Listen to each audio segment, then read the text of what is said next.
وقال النبی صلی اللہ علیہ وسلم لا یؤمن احدکم حتی یکون ہواہ طبعا لما جئت به۔ محترم حاضرین و سامعین، معزز علماء کرام، یہ پروگرام تو پہلے سے طے ہے جیسا کہ لکھا ہوا ہے، لیکن اطلاع دینے والوں نے فوراً مجھے جو اطلاع دی، میں فوراً یہاں آیا۔ میں جماعت کے ارکان سے، ان کے کارکنان سے، ان کے اقوال سے، ان کے افعال سے، ان کی تمام جو سرگرمیوں سے میں محبت رکھتا ہوں۔ الحمدللہ ایسے دور میں بھی جو اسلام کا اصل مقصد ہے وہ کام جو ہے کر رہے ہیں، اور یہ کرنا چاہیے، بہت ضروری ہے۔ ایک جماعت ایسی بھی ہونی چاہیے جو ہماری یہ دعوت کی جو اصل دعوت ہے ہمارے غیر تک پہنچانے کی، وہ ذمہ داری جو ہے ادا کرے۔ ہم سب کو مل جل کر کے کام کرنا چاہیے۔ صحابہ کرام کی زندگی کو پڑھیے کہ صحابہ کرام مختلف کام کرتے تھے، لیکن کوئی کسی پر تنقید نہیں کرتے تھے۔ لیکن ہم لوگ اگر ایک شعبہ اختیار کر لیا تو دوسرے شعبہ والے کو تنقید کا نشانہ بناتے ہیں۔ الحمدللہ اللہ تعالیٰ نے ذہن اور فکر، سوچ ہر ایک کے الگ الگ دی ہے، ہر ایک میں الگ الگ صلاحیت رکھی ہے، اور سب اپنے اپنے حساب سے کام کر رہے ہیں۔ ہاں، لیکن اس کے لیے ہے کہ ایک دائرہ متعین ہے کہ اس سرکل کے اندر جو وہ آدمی جو ہے کام کرے، اس سے خارج نہ ہو، وہی ہے دائرہ اسلام کا ہے۔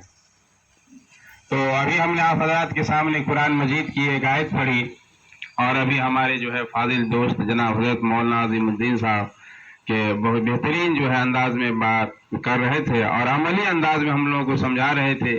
اسی میں تھوڑا سا ایڈ کر کے، کیونکہ میرے پاس جو ایک دوسرے پروگرام میں بھی جانا ہے، وقت بھی نہیں ہے، تھوڑی دیر آپ کے سامنے جو ہے لب کشائی کرنا چاہتا ہوں۔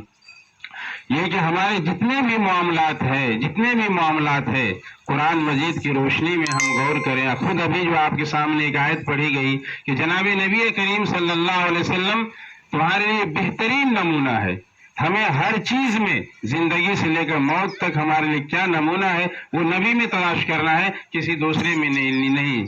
ہمارے لیے بہترین نمونہ، ہمارے لیے بہترین آئیڈیل، ہمارے لیے وہ مثال ہے جو جناب نبی کریم صلی اللہ علیہ وسلم ہے، اور کوئی نہیں ہے۔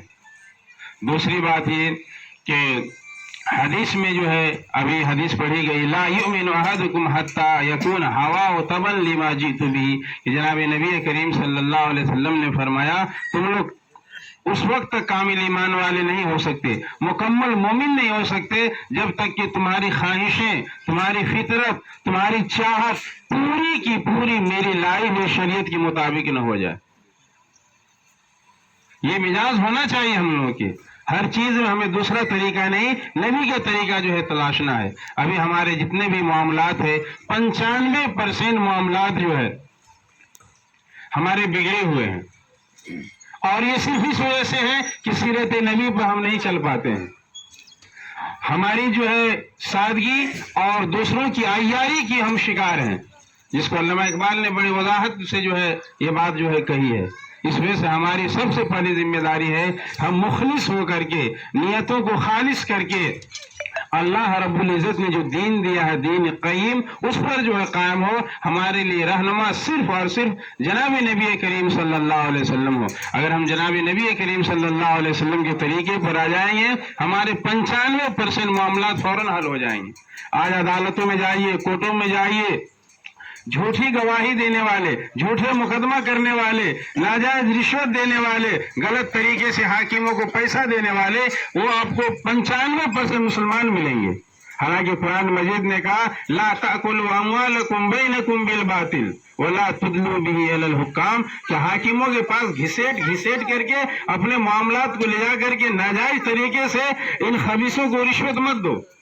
ابھی یہودی والا معاملہ، ابھی جیسا کہ باتیں آئی ہے، ابھی پوری دنیا جو ہے چیخ چلا رہی ہے، لیکن یہ ظالم و جابر جن کی فطرت میں جو ہے حیوانیت ہے، درندگی ہے، وحشیت ہے، یہ جو ہے پورے ظلم کی جو ہے ننگا ناچ جو وہاں کر رہی ہے۔ یہ یہودی چھوٹے چھوٹے معصوم بچے اور عورتوں کی عصمت ریزی، نوجوانوں کی خون ریزی کی وہ مثال قائم کر رہی ہے کہ جو تاریخ نے کبھی نہیں دیکھا ہے۔ ابھی مثالیں دی گئی ہے بنو قینقاع، بنو نذیر، یہودی کی فطرت ہی میں خواصت ہے. جو انبیاء کرام کو قتل کر سکتی ہے وہ کس کے ساتھ رعایت کرے گی؟ قرآن مجید ہم لوگ جو ہے کم پڑھتے ہیں ان کے معنی مفہوم سمجھنے کی کوشش نہیں کرتے ہیں. الحمدللہ جماعت اسلامی کی بڑی کوشش ہے تفہیم قرآن کے تعلق سے ہم لوگ قرآن کو سمجھیں، اس پر عمل کرنے کی کوشش کریں. یہودی علماء، یہودی عوام، ان کے بارے میں کس طریقے سے قرآن نے نقشہ کھینچا ہے. وہ قرآن اور آدمی کی کہی ہوئی باتیں غلط ہو سکتی ہے لیکن قرآن کا فرمایا ہوا غلط نہیں ہو سکتا ہے، کیونکہ وہ حکم الحاکمین کا کلام ہے. مختصر یہ کہ جناب نبی کریم صلی اللہ علیہ وسلم کی سیرت کو اپنائے. آپ نے صرف مختصر سال کی مدت میں کس طریقے سے ایک وحشی قوم، ایک جنگلی قوم جو خانہ بدوش تھی، ایک دوسرے کی قتل و غارت گیری پر جو ہے آمادہ تھی اور اس کو جنگ کرنا ان کو پسند تھی، آپ نے کس طریقے سے رخ جو ہے موڑ دیا، شیر و شکر کر دیا. اور آپ نے اسے مثال دیا. علامہ اقبال نے اپنی زبان میں کہا، یہ غازی یہ تیرے پراسرار بندے، یہ غازی یہ تیرے پراسرار بندے، جنہیں تو نے بخشا ہے ذوق خدائی، دو نیم ان کے ٹھوکر اسے صحرا و دریا، سمٹ کر پہاڑ ان کے ہیبت سے راہی. جن کو کچھ نہیں آتا تھا حکومتیں کانپتی تھی ان سے، ان کی اخلاص کی بنیاد پر، تقویٰ کی بنیاد پر اور خشیت الہی کی بنیاد پر ایسا ہوا تھا. ضرورت ہے کہ ہم اور آپ ان طریقہ پر اپنائے. ایک چھوٹا سا نقطہ، انڈونیشیا، ملیشیا سے لے کر کے مراکش تک کہیں بھی جو ہے کفر کی حکومت نہیں ہے. صرف دو حکومت، مشرق وسطی میں اسرائیل اور یہاں یہ جہاں ہمارا بیٹھے ہوئے ہیں، جنہوں نے فوراً اس ظلم کی فوراً انہوں نے وہ تائید کی اور فوراً سے بھی پہلے فوراً اس کی ہم نوائی کی. کیوں؟ یہ امریکہ بھی، برطانیہ بھی یہ چاہتی ہے کہ پوری طریقے سے